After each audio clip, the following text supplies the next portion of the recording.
La santé et la métrologie, comme des sœurs siamoises, sont inséparables.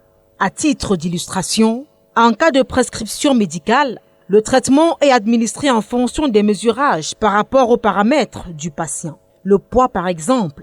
Lorsque vous voulez prendre un traitement, par exemple, contre le cancer, on regarde votre poids, on regarde le taux d'absorption par rapport à votre constitution. Et tous ces éléments-là sont pris en compte et c'est grâce au mesurage.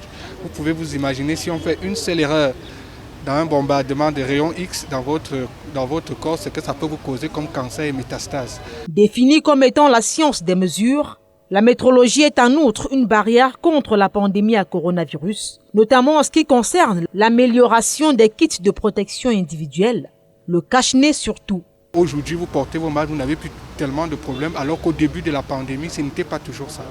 Parce qu'il y a eu des travaux qui ont été menés et les métrologues ont apporté leur contribution à l'amélioration des traitements. Des éléments parmi tant d'autres qui démontrent à suffisance l'importance de cette science, malheureusement peu connue et dont on ne mesure pas l'ampleur réelle. Les experts du domaine veulent inverser la tendance.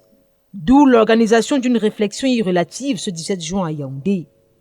C'est à l'occasion de la Journée mondiale de la métrologie. Il est attendu en fait que nous prenions non seulement la pleine mesure de l'importance de la métrologie dans tous les secteurs de la vie publique, mais aussi et surtout dans l'implication de la métrologie dans le développement de notre pays tel que projeté dans la SND 30. Axée sur le thème « Mesurer pour la santé », la séance de travail placée sous le haut patronage du ministère du Commerce est l'opportunité pour ces métrologues d'attirer l'attention des décideurs publics.